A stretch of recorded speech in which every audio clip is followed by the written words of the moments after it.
One of the things we talked about was taking your time with these cattle. And when you're moving a group and you're jammed up real tight on them, they're turning on you to see what you're doing, where you're at. You're not in their sight zone, and so they're turning. So in an alley this wide,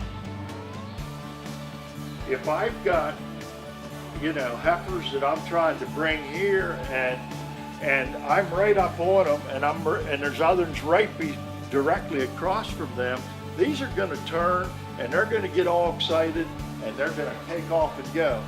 So then what do I got to do? Well, I got to go the whole way back and get them ones that snuck through.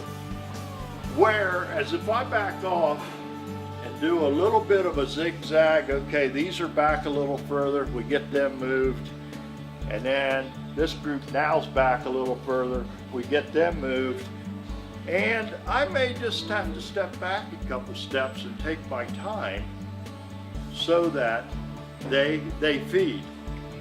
And that took me a lot less time than going back and trying to retrieve a couple that went through, or the other ones that are going around the corner are jumping over the waters, over the stalls, falling down, they're slipping and sliding.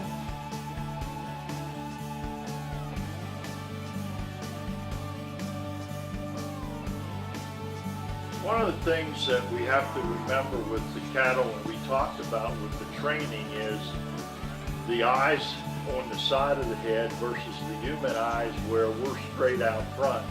We have peripheral vision to the side, not nearly as far as they do, but we have the vertical peripheral vision up and down, where they have more horizontal.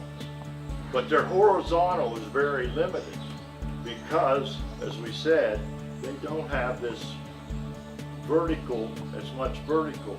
So basically there's 60 degrees that they see. So if you take your hands and put them under your eyes and just walk.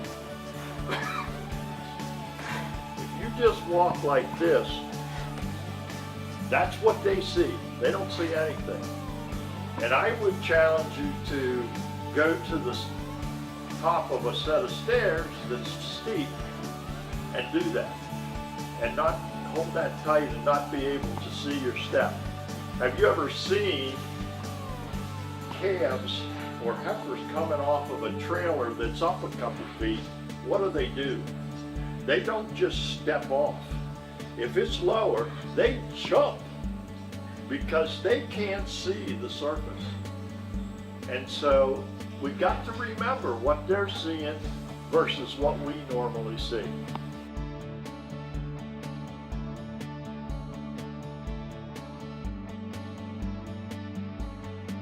Well, some of the things that you could do on a trailer would be, number one, instead of opening the full door and trying to get them 4, 5, 6 across to come off, would be to angle a gate in that trailer so that then they come into a coned area, and so you have 1 or 2, and if one gets started, the rest will continue to follow. And if you have a way, obviously, of having a straight area to unload onto, but they still don't see it. So they're followers. So if you put a gate across that trailer, then again, bring a small group. If you've got a trailer full and you go clear to the back of the trailer and try to bring them all at once, you're not going to be successful. These up here are going to stand with their feet propped, and they aren't coming up. So take a small group, get them started, then either have somebody with you to help start feeding them, or step back yourself and start feeding them in, and I think you'll find they follow.